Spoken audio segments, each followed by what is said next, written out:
Hello everyone, welcome back to my channel. Let's try to discuss this problem and solve it. Now to understand and solve this problem, we need to have the understanding of electrolysis. That is the concept of electrolysis, because here we are going to understand and apply the electrolysis of copper sulfate solution. Now let's read the question and see what is given to us. We are given a 0.05 molar copper sulfate solution with a volume of 100 ml. We are doing the electrolysis of the solution, right? Up to what point? Up to the point till the pH of the solution reaches the value of 2. Here we are using the inert electrodes, right? Now once the solution electrolysis is done, it is neutralized, and after the neutralization, whatever the excess unreacted solution is left, we make it react with excess of potassium iodide. Once the reaction with the potassium iodide is done, we do the reaction of iodine liberated with Na2S2O3. This Na2S2O3 is what? Hyposolution. This is hyposolution. It is called hyposolution. So basically in this question you will learn three things. One is the electrolysis of aqueous copper sulfate. Second thing, reaction of Cu2 plus ions with I minus ion. And third thing, the titration of iodine with hyposolution. Now during the electrolysis of aqueous copper sulfate solution, in aqueous form, that is copper sulfate in water, we know copper sulfate is a salt, so when you dissolve it in the water, you will get three species. One thing is Cu2 plus ion, second is sulfate ion, and third is the water. Now the point is H2O being neutral, it will remain in the solution form, right? Cu2 plus ions are positively charged, so they will move towards the cathode. Sulfate ion is negatively charged, so it will move toward anode, right? And H2O will be available with both electrodes, that is anode and cathode, because it is neutral in nature. Now very important thing, during electrolysis of copper sulfate, ideally what should happen? Ideally at anode, because anode is positive charge, it will attract sulfate ion, so at anode sulfate ion should undergo what? Oxidation. But actually what happens at anode, oxidation of H2O will occur. This is the important point which you have to remember, right? During electrolysis of copper sulfate aqueous, at anode oxidation of water will occur, and the reaction will be, this is the balanced reaction which we need to remember, H2O giving 4H plus ions plus 4 electron plus O2, right? This is the important reaction which we need to remember, first reaction. Now at cathode what will happen? Reduction of Cu2 plus ions will occur. So Cu2 plus ions, they will gain 2 electrons and will form Cu solid. So this is how reduction will occur. Now if you have to write the overall balance reaction, we need to balance it. Now in the oxidation reaction, 4 electrons are there. In the reduction reaction, 2 electrons are there. So to balance it, what do we need to do? I will multiply the reaction B with 2, right, to balance the number of electrons, and then we add it. So the overall reaction will be how much? It will be 2H2O plus 2 Cu2 plus gives 4H plus ions plus O2 plus 2 CuS. This is the overall balanced equation. Now if you look at the overall balanced equation, we can easily see that H plus ions are produced during the electrolysis of copper sulfate. So one more thing we can easily deduce from this electrolysis is that during the electrolysis of copper sulfate solution, aqueous copper sulfate solution, the solution turns acidic in nature, right, due to the formation of H plus ions. So here the solution has turned acidic due to the formation of H plus ions. Now the question was saying that we are doing this electrolysis up to what point? Up to the point till the solution reaches the pH value of 2. That means at pH is equal to 2, how much H plus ions will be available in the solution? At pH is equal to 2, we know H plus concentration is how much? H plus concentration is 10 raised to power minus 2 molar, right? This is the molarity of H plus ions. That means how many millimoles or moles? Now the volume of solution is given out to 100 ml. 100 ml is the volume of the solution. So that means if the volume is given in ml, we will usually find the millimoles, right? So millimoles of H plus ions which are available is how much? 10 raised to power minus 2 into 100 equals 1. So we have 1 millimole of H plus ion available in the solution right now, right? How many millimoles of Cu2 plus ions are available in the solution? So again, if you look at it, 100 ml solution is there, 0.05 molar concentration is there, so it will be 0. Just a second, yes, 0.05 into 100 equals 5 millimoles. So this is the number of millimoles of Cu2 plus ions available in the solution. Now the point is, if all of Cu2 plus ion which is available in the solution undergoes electrolysis and gets converted into CuS, that is copper solid, that means no more Cu2 plus ions are available to react with I minus. This is what the question is saying, that after the electrolysis is over, the excess of Cu2 plus ions reacts with I minus, right? But since we have to carry out the reaction with I minus, that means some amount of Cu2 plus ions will remain after the electrolysis. So let's calculate how many are there. Now if you look at the reaction, as the reaction is given, 4 H plus ions are produced from 2 Cu2 plus ions, right? I can say 4 H plus ions, 4 millimoles we can say, right? 4 millimoles of H plus ions are produced from 2 millimoles of Cu2 plus ions.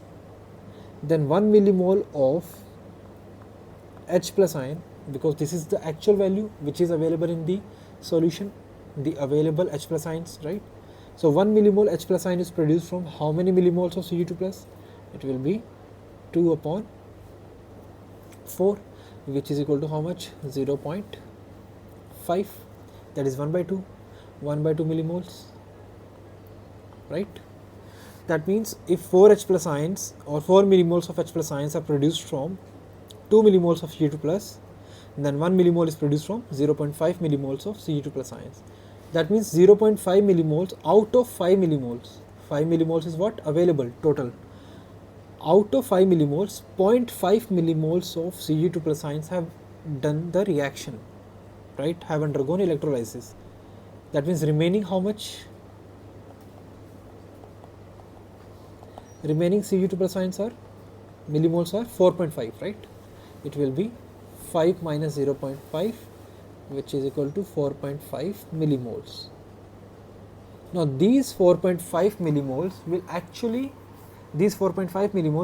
react with potassium iodide, right? So the first half of the question is done, that is the electrolysis and the calculation. Now we come up with the reaction of Cu2 plus ions with I minus, iodine. So this is another half which is very important and we should understand it and remember it by heart. Now during this reaction, basically what happens, Cu2 plus ions shows redox reaction with I minus ions. How? Cu2 plus ion whenever reacts with I minus ions will converts into Cu plus ion plus electron, right? Right. Just a second, since the reduction is taking place, so we have to write the electron on the other side. Cu2 plus ion forms Cu plus ion by gaining 1 electron because it is undergoing reduction, and whereas I minus forms I2 by undergoing oxidation, right? So again we have to balance it, so here it is the balanced equation. So if you look at it, the oxidation reaction of iodine is balanced, whereas the reduction reaction of copper is also balanced, right? But we have to do one thing, we have to multiply the copper reaction with the 2 so that we can balance the electrons, and upon adding it, what do we get? We get 2 Cu2 plus 2 I minus gives I2 plus 2 Cu plus. This is the balance equation of reaction of Cu2 plus ions with I minus ions, right? After this reaction, we need to find that how many millimoles of iodine is formed, because it is the iodine that reacts with the sodium hyposulfate solution, right? Or we can say hyposolution. So if you look at the balance equation, 2 millimoles of Cu2 plus ions gives 1 millimole of iodine, right? So we can say 2 millimoles of Cu2 plus ions gives 1 millimole of iodine. And how many moles are available right now? we are available with 4.5. So 2 gives 1, then 4.5 millimoles of Cg2 plus gives how much? We will get how much? It will be 4.5 upon 2, that is it will be 2.25 millimoles of I2. So we are available with 2.25 millimoles of iodine, right? Remember this thing, the solution volume is 100 ml, right? Now next part, after we obtain the iodine, we do the titration of iodine, or we can say we do the titration of hypersolution using the iodine, right? So I2 reacts with S2O3 2 minus to form, it will form basically I minus plus S2O3 2 minus converts into S4O6 2 minus, right? So this is what this is called, tetrathionate ion. It is called tetrathionate ion.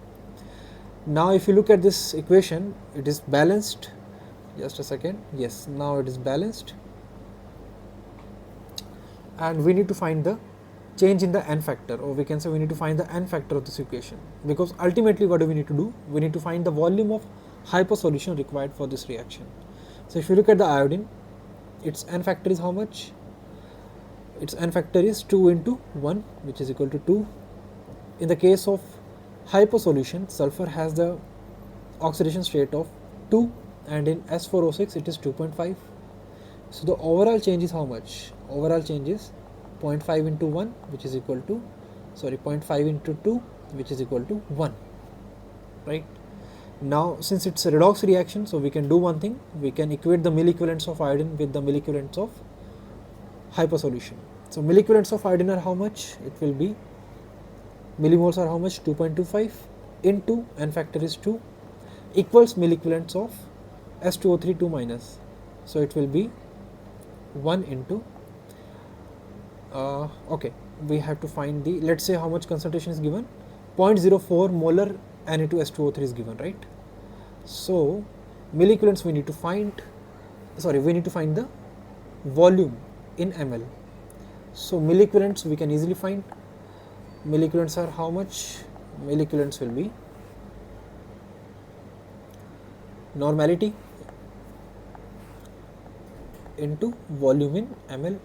This is how we write the milliequivalents. And how is normality here? Normality is molarity into n factor into volume in ml. So it will be how much? It will be 4.5 equals, what is the molarity given us? 0.04. Just let me check. Yes, 0.04 molar solution is there, and n factor is calculated 1. Hypersolution has the n factor of 1 into Vml, right? So Vml equals 4.5 upon 4 into 100, right? It will be how much? So it will be 450 upon 4, which will come out to be 112.5 ml. So the volume of hypersolution required is 112.5 milliliter. Let's see if any of the option matches here. Yes, option A is there. So option A is the correct answer. I hope you understood this problem properly. This question requires the understanding of 3 concepts. Electrolysis, I will repeat again. One was electrolysis. Second thing was the reaction of Cg2 plus ions with I minus, and third thing was the titration of hypersolution using the iodine solution. See, the point is we have done this question in a long form.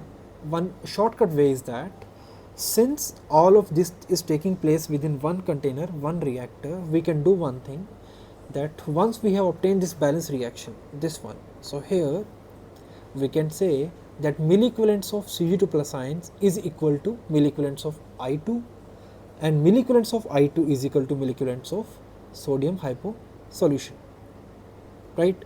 That means if we are doing this thing, see, the point is Cg2 plus ions gave us I2, I2 reacted with sodium hyposulfur solution, right? That means we can do one thing, all this is what Cg2 plus ions gave us I2 from I minus, and I2 reacts with hypersolution. That means we can do this thing, that milliequivalents of Cg2 plus is equal to milliequivalents of I2 is equal to milliequivalents of hypo solution. This is another way we can do it. Now how many milliequivalents of Cg2 plus ions are there? If you look at here, number of millimoles of Cg2 plus ions are 4.5, which are remaining, right? And if you look at the n factor, what is the n factor here? 1. Here the n factor is 1, right? So number of milliequivalents are what? Number of milliequivalents are number of millimoles, that is 4.5 into n factor is 1, which is equal to milliequivalents of hypo. So hypo milliequivalents we have calculated here. It will be 0.04 into 1 into V ml. So again, if you see, we have reached the same solution, which is equal to 11.2.5 ml. So this is another way we can do it, right? So I hope you understood the elongated method and the short method of finding the final answer of our problem. So I hope you understood. For such more problems, stay tuned with this channel and have fun, enjoy and keep learning.